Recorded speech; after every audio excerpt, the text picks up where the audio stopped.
Hi எல்லோரும் எப்படி இருக்கீங்க? நவம்பர் 11 என்னோடய வெட்டிங் ஆனிவர்சரி.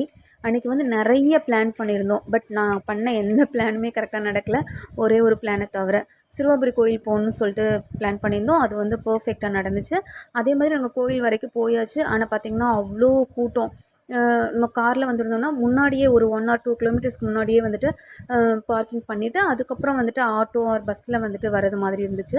உள்ளே வந்து பார்த்தா தான் தெரிஞ்சது அவ்வளோ ஒரு கூட்டம். நாங்கள் வர வந்துட்டு கரெக்டாக செவ்வாய்க்கிழமை அன்றைக்கி போயிருந்தோமா. ஸோ செவ்வாய்க்கிழமைனாலே முருகனுக்கு உகந்த நாள். அன்றைக்கி சொல்லவே வேணாம், அந்தளவுக்கு கூட்டமாக இருந்தது. சரி ஓகேன்னு சொல்லிட்டு நாங்கள் போயிட்டோம். போயிட்டு நமக்கு மாலை சாமிக்கு அர்ச்சனை பண்ணுறதுக்கு எல்லாமே வாங்கிட்டு நாங்கள் வந்துட்டு சரி ஓகே போகலான்னு சொல்லிட்டு போயாச்சு. போனால் அதுக்கப்புறம் பார்த்தா நார்மல் பொது தரிசனத்தில் பார்த்திங்கன்னா அவ்வளோ கூட்டம் இருந்தது.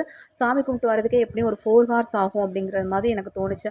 சரி ஓகே நம்ம வந்துட்டு டிக்கெட் கொடுத்து ₹100 ₹50 2 டிக்கெட் கொடுத்துருந்தாங்க.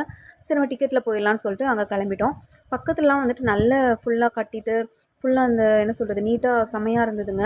அதுக்கப்புறம் உள்ளே போயிட்டு சரி ஓகே டிக்கெட் எடுக்கலான்னு சொல்லிட்டு ₹100 டிக்கெட் எடுக்க போனால் அங்கே ஜிபே இல்லை. ஜிபே கிடையாது, ருபீஸ் தான் கொடுக்கணும்னு சொல்லிட்டாங்க. அதுக்கப்புறம் சரி ஓகேன்னு சொல்லிட்டு அதையும் கொடுத்துட்டு டிக்கெட் எடுத்துகிட்டு வந்தாச்சுங்க.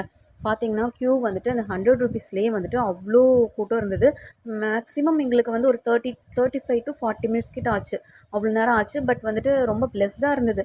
ஓகே பரவாயில்ல, எப்படினாலும் நம்ம வந்து இன்றைக்கி கடவுளை பார்த்தே ஆகணும் அப்படின்னு சொல்லிட்டு கிளம்புனோம். இது வந்து என்னோடய வெட்டிங் ஆனிவர்சரியோட அவுட்ஃபிட்டு. என் ஹஸ்பண்ட் வந்துட்டு எனக்கு எடுத்து கொடுத்தாங்க ரொம்ப சர்ப்ரைஸாக. அந்த கலர் வந்து எனக்கு ரொம்ப ரொம்ப பிடிச்சிருந்துச்சு. சரி ஓகேன்னு சொல்லிட்டு